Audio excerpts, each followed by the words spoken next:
Welcome everybody to the evening session. So it's our pleasure to have Guillaume to talk about transfer entropy and emergence. Yeah.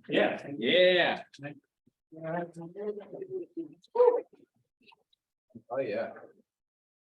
I'm going to talk about transfer entropy, which is a way to operationalize the notion of information transfer in context of systems and emergence.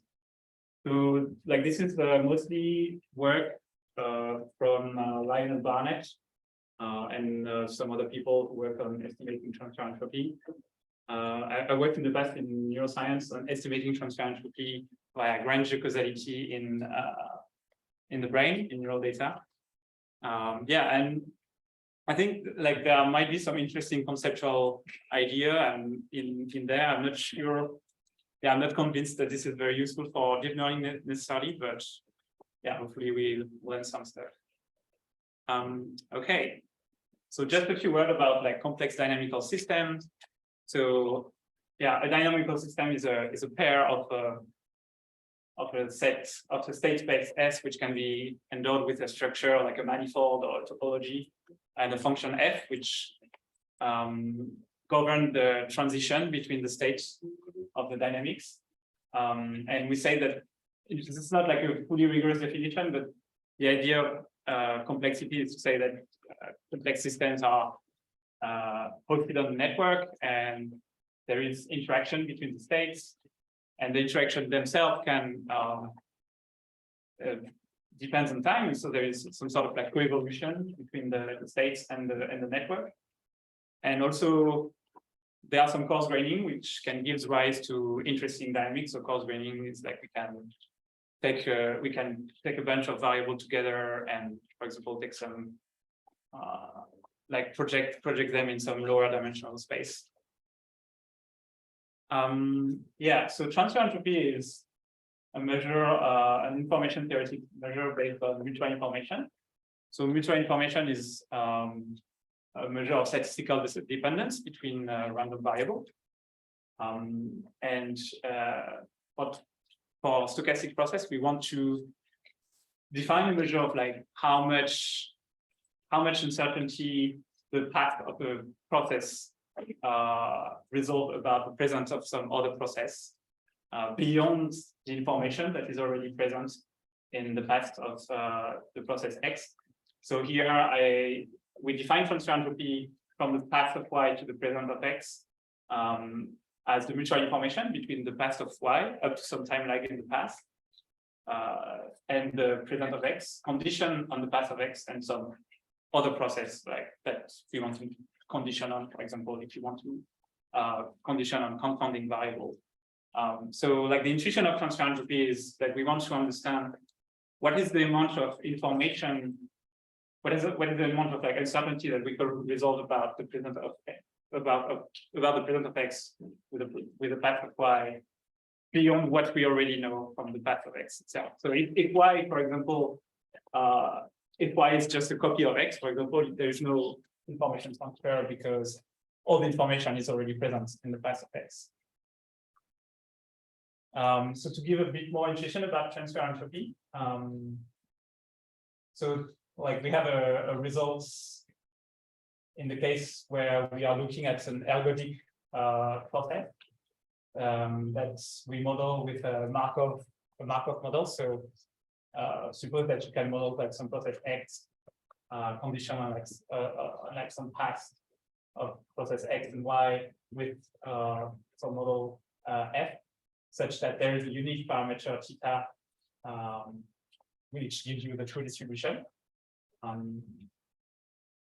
If we compute the log likelihood, the average log likelihood estimator of the model, using the ergodic theorem, which basically tells you that looking at average along the time dimension is the same thing as looking the average at a given point across multiple processes.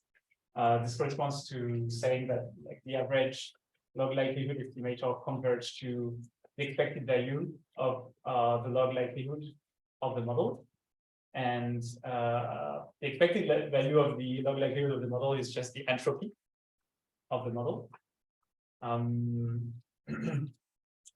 And so we see like already like we see like a relationship between log likelihood and entropy here. So if I defined now I restrict my set of parameters to a subset of parameters such that my log likelihood estimates on if I define here a set of parameters it has 0 such that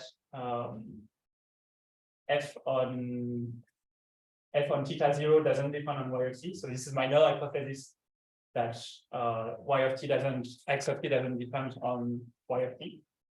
Then I can see that the transfer entropy is the difference of the maximum likelihood estimate.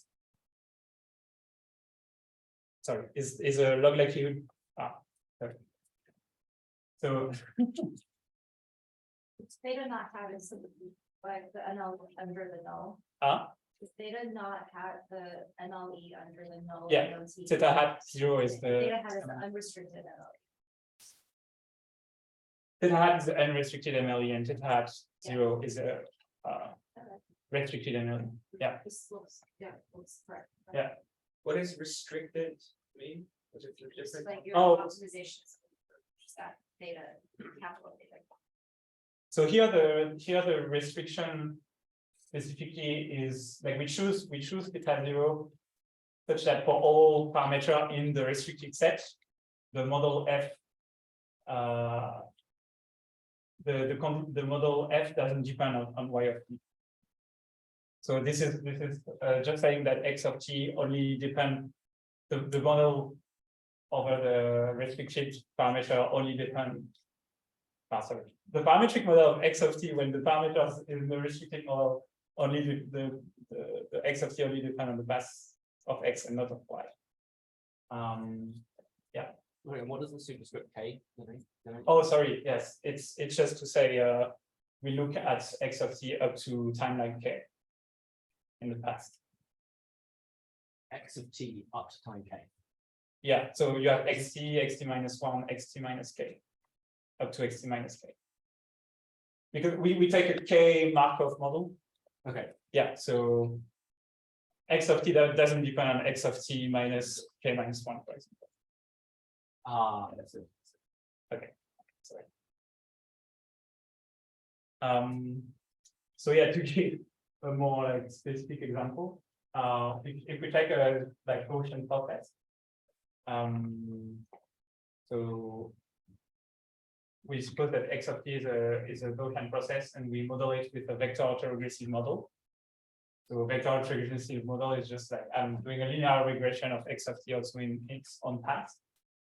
And so I have two processes, x and y, and I regress x onto its own path and the path of another process y, plus some noise, which is normally distributed.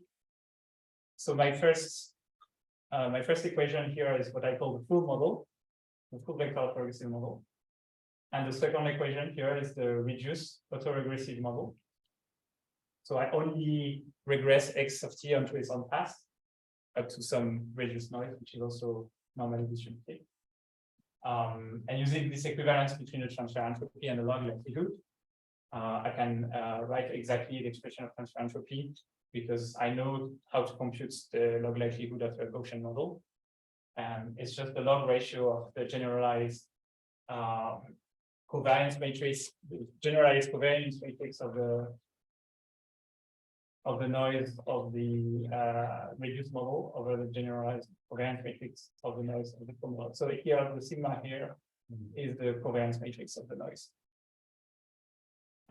So you see that like the transfer entropy is 0 here. Well, like so here, like the transfer entropy only depends on like second order statistics of the model, and the transfer entropy. Yeah. Wait, so the top line is the process generating the data. The bottom one is the model you're fitting. Yeah. So here, right. Yeah. So here, sorry, I'm being a bit. Yeah. So there is.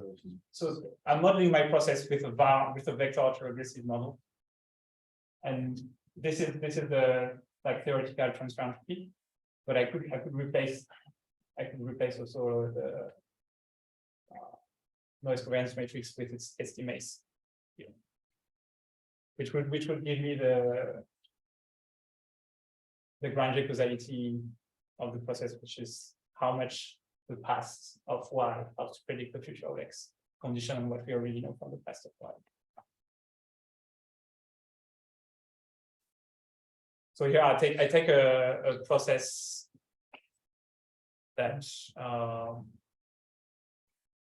that is generated by a VAR model. Maybe the notation is a bit confusing, like is it capital sigma R, is that the covariance matrix of the noise term epsilon R? Yeah. Okay, and then the one about the superscript is the one of the full model above. So the R is the covariance matrix of the reduced, the noise, the reduced noise. The first one is the full model, second one is the reduced model, and the log ratio of their determinants, the covariance. The log ratio determine the constraint. Okay, so you're trying to tell us that like this transference entropy is in this example is like kind of familiar, right? It looks nice. Yeah, basically, like the idea is that if transfer entropy is 0 here, you see that this corresponds to the noise covariance matrix of the reduced model, giving exactly the noise covariance matrix of the full model. And this tell you that you don't need Y, you don't need this Y to explain the future of X, because the reduced model already explained the future of X.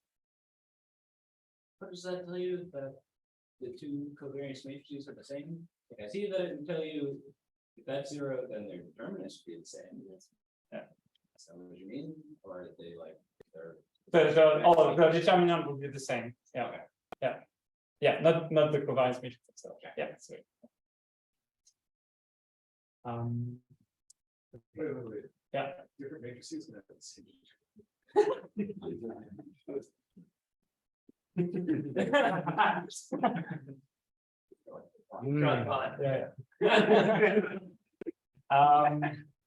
Okay.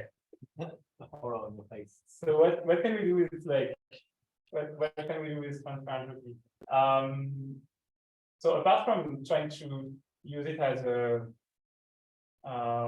way to make information flow between like sources in the brain, for example. So if you have recordings in different regions of the brain, you want to measure, you want to estimate like, people are interested in like estimating statistical relationship between source in the brain to understand like the connectivity and how information flows between different regions of the brain. Like one motivation for this is that we don't understand the mechanisms that generate the data that we measure and we record electrophysiological activity, for example.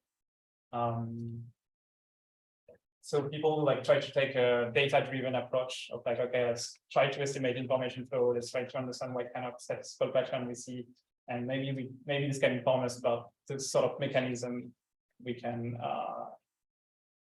try to explain in the brain. Does it work? Well, people have written a lot of paper about statistical pattern in the brain during different stimuli and like tell a lot of stories about what's going on, but I mean, we still don't have like good theories about mechanisms that give rise to the kind of information for that. Before you move on, can you just explain this? You're trying to estimate the density of information flow. Like what is that in the notation that you've already introduced? Is it F? Oh, I'm going to explain that. Sorry, So so we can define so beyond also understanding just information flow between different sources, like we can try to also understand like how much density of information processing is happening in the brain. So like here specifically the motivation is with respect to theories of consciousness like integrated information theory. Well, like there is this idea that like integrated information theory is like a kind of like measure of level of consciousness, and like consciousness, like one idea is that consciousness is a kind of balance between integration and distribution of information processing in the brain. So if you have a lot of like integration, and if you have a lot of like information flow that is integrated between a lot of sources in the brain, then you expect something like low consciousness. And if like every computation is segregated and distributed and there is not a lot of integration, then you also expect low consciousness. Yeah. If I give you like a 30-channel EEG, how do you decide which bits are meaningful for when you're calculating the count? Which bits are The meaningful region. So you've got You like mean- 30 channels, and Yeah. then you choose regions. Now, what's the process? Oh, right. Yeah. But you could, like, I mean, that's- in any possible partitioning, in fact, it all counts, Yeah. but that's silly. Yeah. I mean, I mean, in general, it's a difficult question, like to decide which channel you choose. It depends. I mean, it depends on the kind of task that you are looking at. For example, if you are like interested in visual perception, and like you want to look at information flow between visual area, then you will maybe specifically choose sources that are like in visual areas. Maybe you will group like sources that are like maybe recording in V1 and other in V2, things like that. But I think, yeah, I mean, this is also a motivation for like what follows about emergence, is that in general we don't really know how to coarse grain our system, and we want to find a systematic way of coarse graining our system. So here it's not about coarse graining. Here it's just like we want to sort of have a measure that capture the density of information flow in our system. And so people have defined this global transfer entropy, which is a sort of the average of this term here, which is the transfer entropy. So when you take a source xi in your system, you take a process xi in your system, which is like multidimensional, and you take the whole other system where you exclude this source, and you look at the information flow from the whole system to xi, and you do this for each source, and you average. And the idea is like this sort of tell you like the intuition behind this measure is that this is a measure that that is low when the system is very integrated and there is a lot of information between many sources, because all of the information is already contained in the past of xi. So if you look at the information flow between the rest of the system and xi, you will have very low, each of the individual term will be very low. And also if your system is very distributed, if the computation is very distributed, then, well, obviously the system will be very low as well, because each xi is like, there's very information flow between the system and each individual sources. And so there's been, I think there's been like 1 or 2 papers who have been trying to predict phase transition using this global transfer entropy. So this is only here. This is only in the like canonical systems. Like here, it's trying to detect phase transition in the Ising model. And so, what are the regions? So the process are the spins. Yeah. And the spins value, and the average, they look at transfer entropy. So here we look at pairwise transfer information, pairwise transfer entropy, and global transfer entropy average across all pairs in the Ising model. It's not surprising. Yeah. Yeah. So what we can see is that so pairwise transfer information and pairwise transfer entropy all peak at the moment of when the temperature is at the Curie temperature, which corresponds to the phase transition. But the global transfer entropy, so this like measure that estimates balance between segregation and distribution, peaks before the phase transition. When you go from the disordered states to the order states. So when temperature decrease, the low temperature. So like this could be a sort of a leading indicator of like second order. At least it works for Ising model. Like you can use this global transfer entropy as What's the intuition for why it's not highest at the transition? for why it's highest at Why it's not highest at the transition? yeah. I'm not sure why.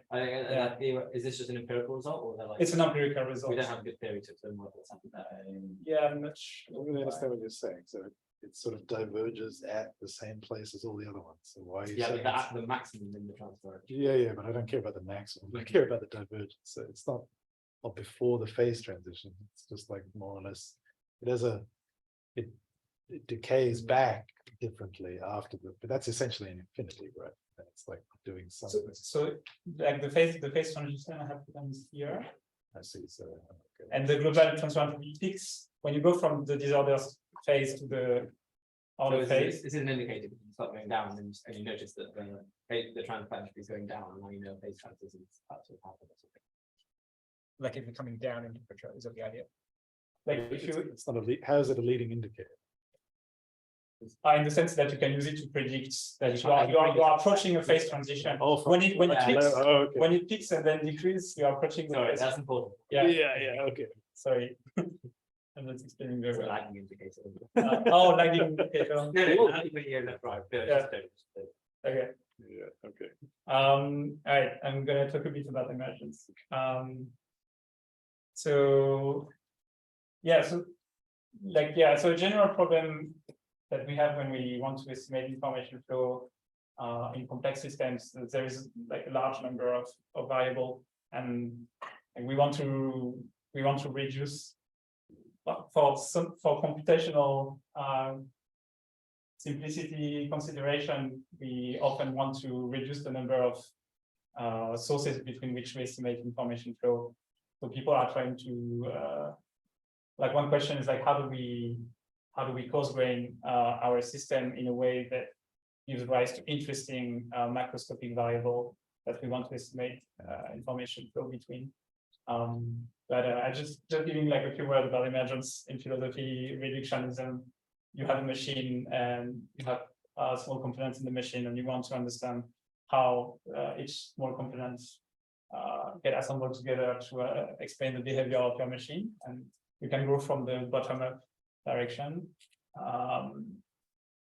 Then you have like the idea of epistemic emergence, which is you have a macroscopic level, and they are both like the macroscopic level gives rise to the macroscopic level laws, but maybe it's difficult to understand how this happens. And you would want to be able to, like by just looking at the macroscopic level, you might already be able to explain very well your system. So for example, in thermodynamics. And then there is ontological emergence, which is a bit like magic with like Dom causation, dualism, things like that. So one measure that tries to operationalize this notion of weak emergence, where you look at coarse graining that is interesting, that give rise to dynamics that's interesting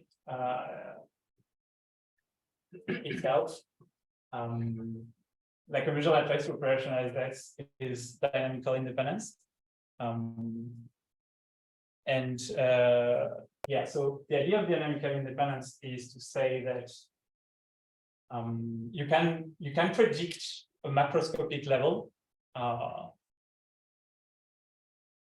very well without information about the microscopic level. So when you go to the macroscopic, like in theory, when you go to the macroscopic level, you are, in terms of like information theory term, you are not losing any predictive information about what's going on at your macroscopic level. So we can try to define a notion of dynamical independence using transfer entropy. So here so one problem again is like most coarse graining do not give rise to any interesting dynamics necessarily or interesting macroscopic variable, and there are many coarse graining that you could take. What does isomorphism mean here? Like every every state up to isomorphism is in the image of it? Is that? So yeah, so you have one microscopic level, and you have the state space at the microscopic level, and you have the macroscopic level, you have another state space there. And like a coarse graining is a surjection from your from the microscopic to your macroscopic level. Like you want to maybe you want to preserve some structure, because maybe you have like some manifold differential geometry structure at your microscopic and macroscopic level, and you want to preserve that structure. Structure preserving is a different notion than up to isomorphism. But you mean structure preserving? I just don't know what I follow the rest of what that sentence says. Yeah. The up to isomorphism. Oh, I just want to say that Then you only care about the equivalence class. Relative to what? I'm saying that two coarse graining are equivalent if there is an isomorphism between them. Okay. It's an equivalence class It's an of epimorphism. So yes, the coarse graining. Comma. Sorry, up to yeah. isomorphism. Okay. The coarse graining is an equivalent class. Okay. I'm sorry, Yeah. He's saying So- that if you change the coordinates representing the coarse grain level n, it's still the same coarse grain. Thanks. So it's a equivalence class of what exactly?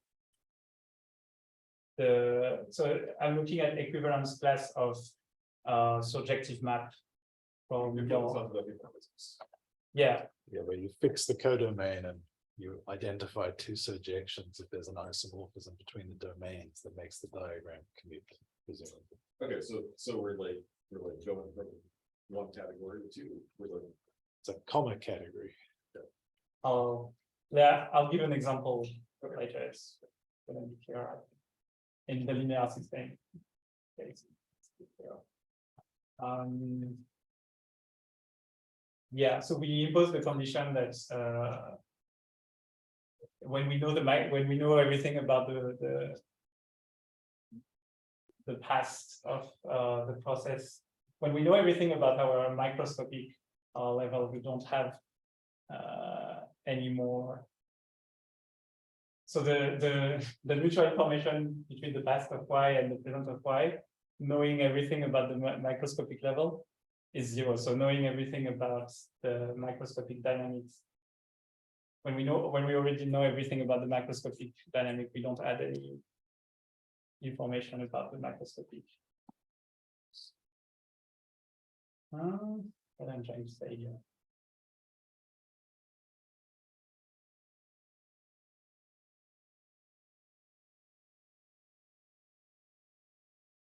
Are you saying the future evolution of your source grain description is captured fully by the bigger state of the source grain description? There's a lot of transition of the microscopic dynamics as well. Like if I know the temperature now, I can predict the temperature in the future, not matter of maybe you get every part. Not quite.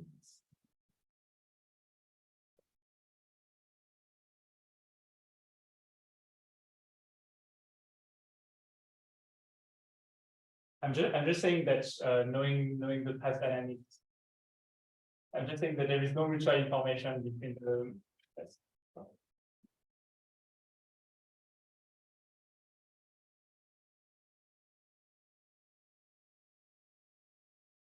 I'm just saying that there is no mutual information between the past of the microscopic level and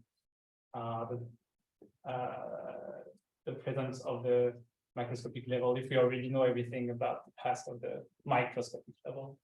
So you don't have any new information in the macroscopic level when you already know everything about the microscopic level.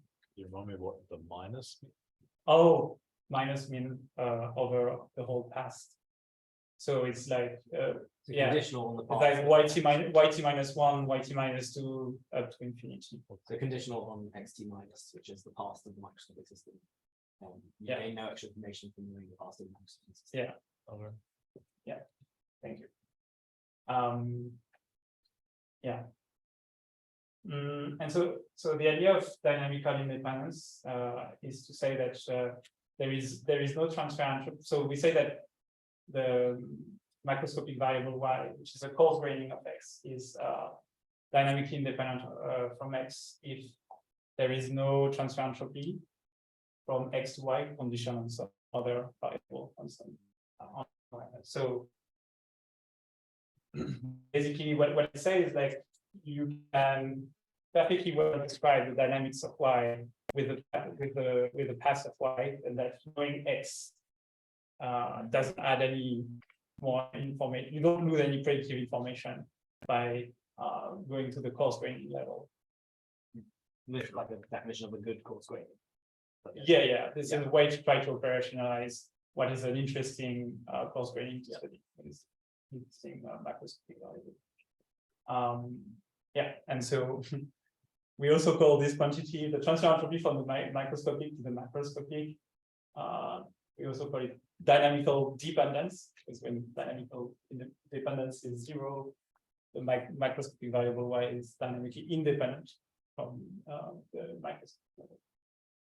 We can show some nice property that dynamical independence is a transitive relation. We can show that there is no downward causation, so there is no transfer entropy from y to x from the macroscopic to the microscopic level. And it's also invariant under isomorphism of the microscopic, of isomorphic transformation of the microscopic and the microscopic level. Yeah. Is it not the case that even dynamically dependent coarse grainings also have no downward causation of that option? In other words, like what type of coarse graining allows you to gain extra information about? No, yeah, there is no. Yeah, it's also the case. That's not specific. Yeah. It's generally true that like the transfer entropy from a coarse graining to the microscopic level is 0. Yeah.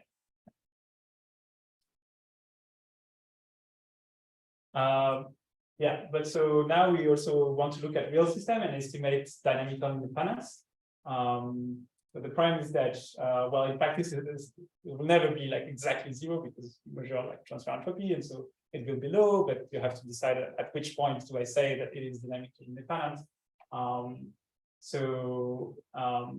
Instead of like looking at microscopic coarse graining that have 0 transfer entropy, like with a microscopic process, we just say that at a given scale, so a macroscopic variable, or like an interesting coarse graining, is a macroscopic variable that like minimize transfer entropy between the microscopic and the macroscopic level. And we can look at like different scales, so different size of coarse graining, and for each scale we can search for the dynamically independent variable. So I'm just giving a quick example on linear systems. So if we look at linear systems, like for example, a vector regressive model, or more generally state space model, I don't want, I'm going to get in the detail of state space model, but so basically, if like you have properties that you can describe with vector regressive model, so you do a linear regression of like a process onto its path up to some noise, and you only search through the space of linear coarse graining. So you take L linear surjection from a n-dimensional vector space to an m-dimensional vector space. Then the space of linear coarse graining from an n-dimensional space to m-dimensional space of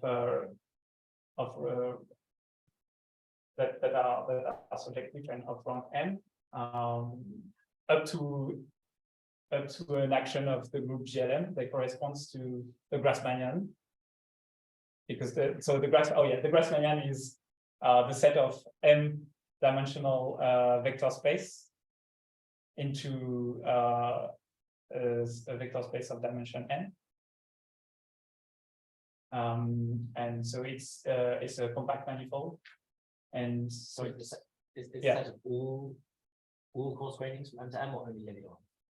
Linear ones, which means they're just M by N matrices, or is that not right? M by N matrices up to an action and up to an action of the general linear group of dimension n. Yeah. Because you are looking up to isomorphism.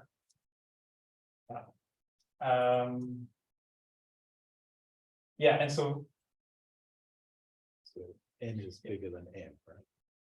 n is bigger than n. So it's Yeah. the dual of this. Oh, yeah, maybe I might have mixed up the But it's the standard order of indices. no, that's right. It's just that L is the point in the Grassmannian is the inclusion of the smaller space. So then you're taking Mhm. a joule of that inclusion to get the coarse graining for the bigger thing. You want to say microstates to macrostates, right? Microstate is the bigger space. Yeah. And the macrostate is a projection Yeah. of So the the, Grassmannian is the inclusions. So you want to take the Ah. joule of the inclusion to get the projection. But yeah. I see. Yeah. okay, So yeah. What do you Yeah. think? That's right. Okay.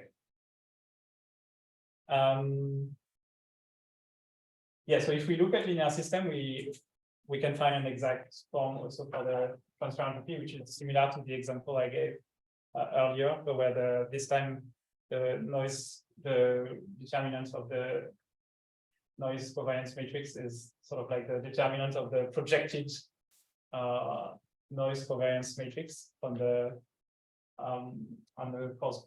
coarse grain subspace, and finding the dynamically independent variables amounts to so we want to find the sort of like the good coarse graining, and this amounts to finding the linear projection that minimizes the transfer entropy over the Grassmannian. So we are trying to solve an optimization problem It's like PCA. we are trying to solve an optimization problem over the Graham. I think it's a bit different from PCA because PCA doesn't really take into account the dynamics. Because PCA will be blind to the fact that you are looking at some process. So it's some like dynamics. conceptually something like PCA, But it looks like a bit some dimensionality reduction. Conceptually speaking. Yeah. And Yeah. sigma here is the variance of epsilon, right? Or sigma r again? Sigma R is the variance of the reduced. The reduced model, which I didn't write here, but the reduced model is if you look at y of t and you do a regression of y of t onto its own past. Yeah. You forget about x. Basically. Mhm. Yeah. Okay. Yeah, and you can look at the profile of dynamical independence at different scale. Each scale corresponds to a specific dimension onto which you project your microscopic space. So the thing to point here is that there can be many local minima.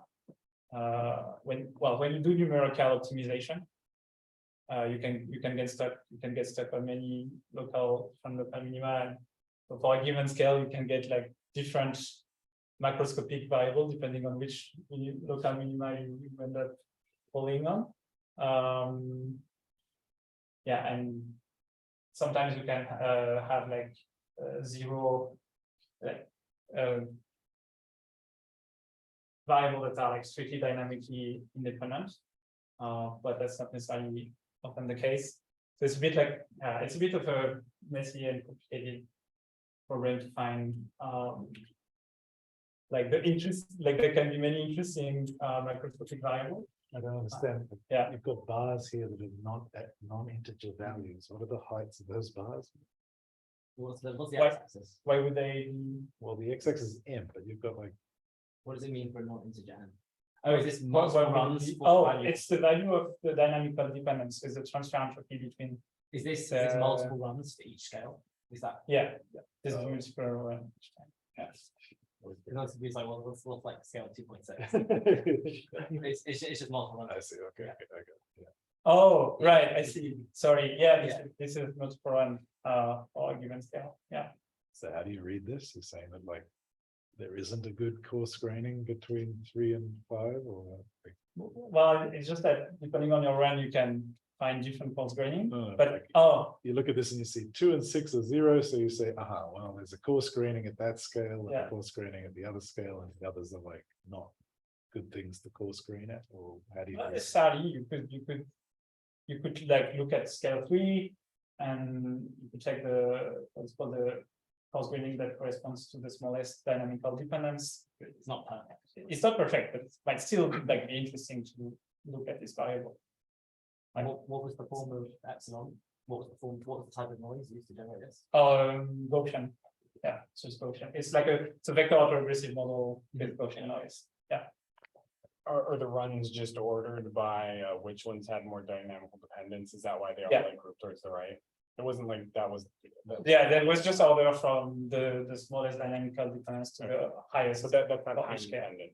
Huh? Like, when you were running it, that wasn't. No. Okay. Oh, I didn't run this simulation. This was done. This was from the paper on Okay. dynamic range dependence. Yes. Is there any intuition to be had about what's special about 2 and 6? No, I think it's sort of an open It's question. hard to understand. Yeah, I think like it's like research in progress to try to figure out what this what this means. This is only like vector autoregressive model simulations or linear state space model simulations. So it's not like I think there's a lot of work to be done yet, like on like simulate on like more physiologically plausible data or like more like plausible data to try to understand whether like this is something or not. Yeah. Can we apply this to deep neural network? I don't know. That seems difficult. Well, at least at the moment, that seems impossible because we cannot just run on like complex systems that have more than hundreds of variables, I think. So this is like hopeless for the moment, I think, for neural network, probably. So I'm not very optimistic for now, but yeah, I don't know, maybe we'll have better method to do the optimization and do the estimation of transfer entropy. But we also need more empirical validation. So yeah, lots of open questions. Yeah, I just want to point out there are like many other, there are other approaches to emergence, and there is effective information, partial information decomposition, which is another approach to try to decompose mutual information into unique, redundant, and synergistic information between groups of random variables. There is natural abstraction, mathematical theory of abstraction, to the extent that we can talk about them as theory of emergence. Yeah, and there is, so I know someone, so Nadine Spichaler, he's doing some work to compare different approaches of emergence and simulated data, for example. Yeah, so just some reference. So dynamical independence, there is a paper by Lionel Barnett, and also you can read the book, an introduction to transfer entropy, if you want to read more about transfer entropy. Yeah, that's it.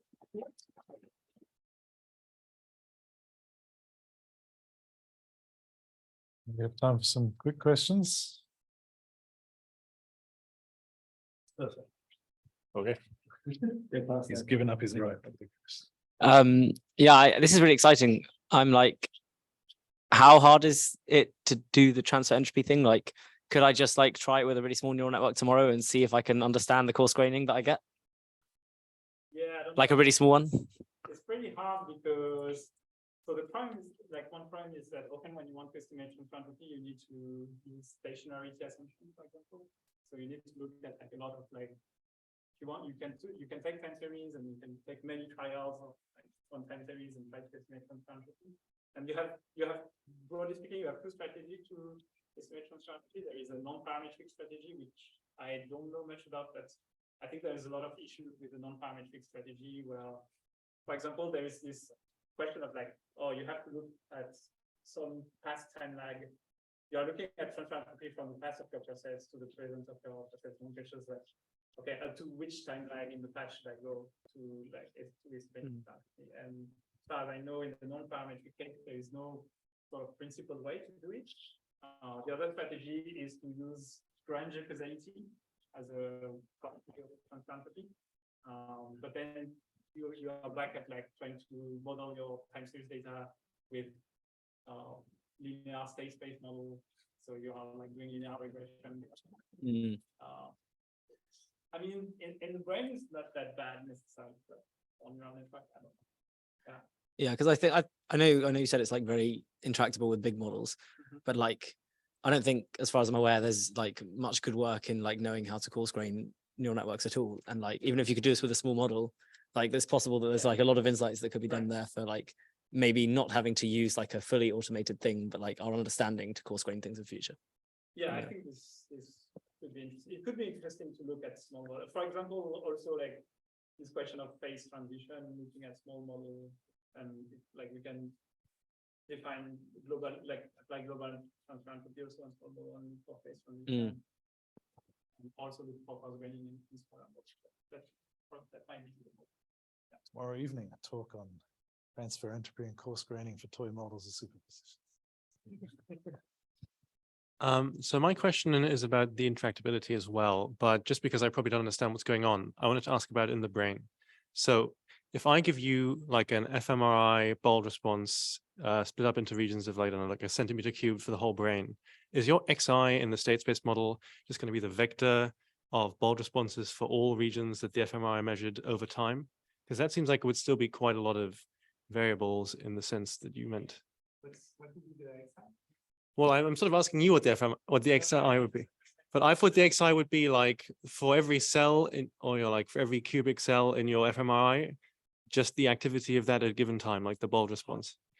Is that sort of what you would be working with? Or if it was like an EEG, it would be for a given time interval, the activity at each channel. So yeah, if you look at EEG, each channel would be one activity. It's like one entry in your XI vector. Yeah. One. So your X would be your so X in neuroscience, X would be as the connection of your electrodes. Right. And so if you have 100 electrodes, you have 100 then. Yes, then it doesn't seem like completely awful, right? Like if the residual stream is 768, and like is the computationally difficult bit here presumably is not regressing L. If you are doing linear regression, that's I think that's okay. Okay. If you are, I mean, so for estimation transfer entropy, if you are doing linear regression and then estimating one representative, yes. No, just do like yeah. For n in range 1 to m, linearly regress L, and then calculate all possible transfer entropies. Probably take like a few minutes on a MacBook. And would it just be like not sensible, or estimating transfer entropy across what? like just by doing that process of like linearly regressing for all possible L's? Yeah, you can do that. You can do like a multivariate estimation. You don't need to calculate like pairwise. Well, you could also estimate pairwise. Okay.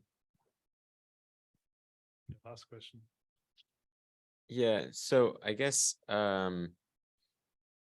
since a few people mentioned transfer entropy for neural networks, does it even make sense to define this if there's no like weight sharing, in the sense that like if you treat the time dimension as the forward pass of the model and there's no weight sharing, does it even make sense to like identify, like what do you identify at each? I mean, I don't know if this is a question for you, but I guess I don't know if anyone.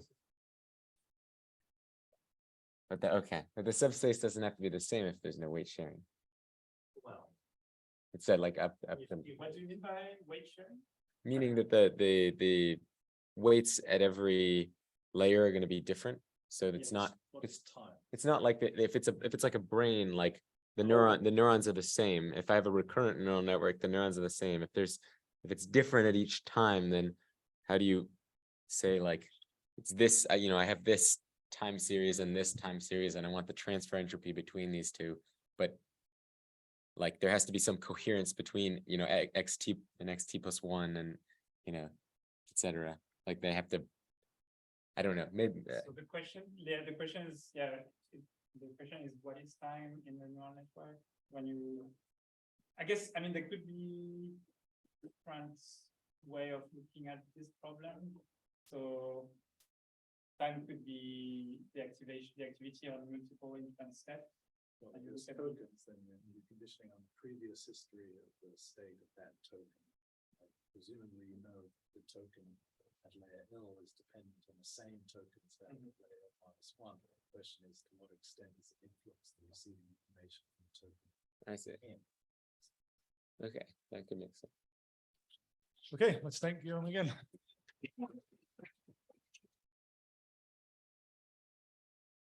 Great, Liam. So this is some eye candy. I have seen a version of this talk. It's truly excellent. So no pressure, Liam. but, this screen's fine. With the lights on. Yeah. Yeah. Would bother anyone if I close that up, it gets a little warm? Please, yeah.